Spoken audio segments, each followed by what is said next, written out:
Менің сұрағым баяндамашыға және ұлттық экономика министрлігінің өкіліне. Елімізде су тапшылығы өте күрделі мәселе. Оның үстіне еліміз суды тиімсіз тұтынатын мемлекеттер қатарында.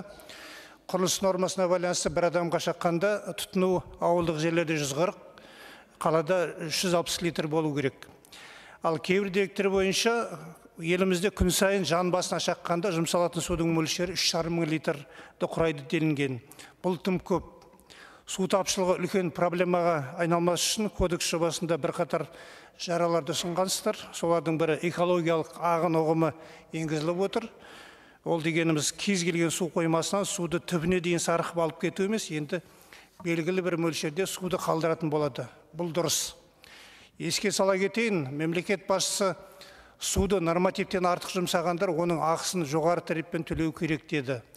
Ысырапшылдыққа жол бермеуіміз керек. Халқымызда су бергеннің сауабы бар, ал су төккеннің жауабы бар дейді. Сондықтан халықты сапалы ауыз сумен қамтамасыз ету, шығындарды өтеу мақсатында ауыз су құны өсетіне нақты болжам бар. Енді сұрақ: ысырапты азайту және суды көп мөлшерде қолданбас үшін тек тарифтермен ғана реттеуге болады ма? Әлде басқа да механизмдер мен көздері бар ма? Сондай-ақ айналымдағы суды қалай реттейсіздер? Қалай қолдануға болады? Рахмет. Әрине, енді тек қана тарифпен осы суға көзқарасты өзгертуге тек қана онымен шектеліп атқан жоқ. Біз жаңағы бірінші сұраққа жауап бергенде де айттым, суды үнемдеу қандай саясатты жүргізеді, оны тиімді пайдалануда қандай саясат жүргізеді. Сондықтан тарифтерге келетін болсақ, біз биылғы жылы осы ұлттық экономика министрлігінен ағын суға тарифтік құзыреттілігін өзіміздің министрлікке қазір алып жатырмыз. Заң жобасы осы мәжіліске жақын арада енгізілді.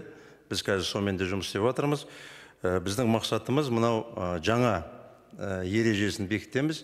Содан кейін осы су саласындағы су проблемаларды шешілген, осы тағда тарифпен шешеміз деген жоспарымыз бар. Рахмет. Ұлттық экономика министрі қажет болса, құзыретін су министрлігі алып жатса. Микрофон қосыңыздар онда, ұлттық экономика министрі.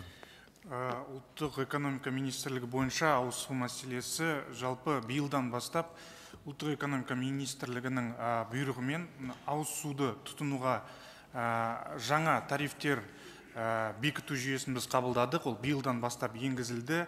Жалпы тарифтердің негізгі қағидаты ол сараланған тарифтерді бекіту мәселесі. Неғұрлым аз тұтынсаң, соғұрлым аз төлейсің қағидатын ұстанып отырмыз. Жалпы сараланған тарифтарды бекіту бойынша біз 4 топқа бөліп отырмыз.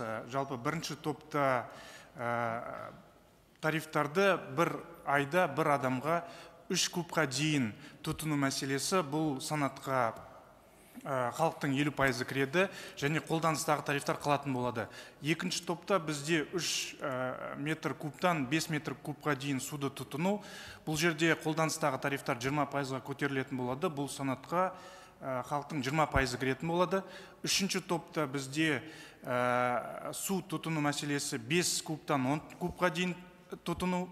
Бұл жерде тарифтар, қолданыстағы тарифтар 50%-ға жоғарыланатын болады. Бұл санатқа да халықтың 20% кіреді. Және соңғы 4-ші топқа 10 метр кубтан жоғары тұтыну мәселесі, бұл санатқа халықтың 10% кіреді және тарифтар 2 есеге жоғарыланатын болады.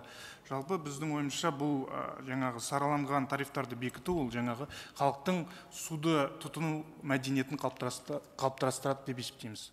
Бұл су министрлігіне беріледі ғой, сіздердің осы құзырет болашақта, солай ғой? Микрофон қосыңыздар, экономика министрлігін.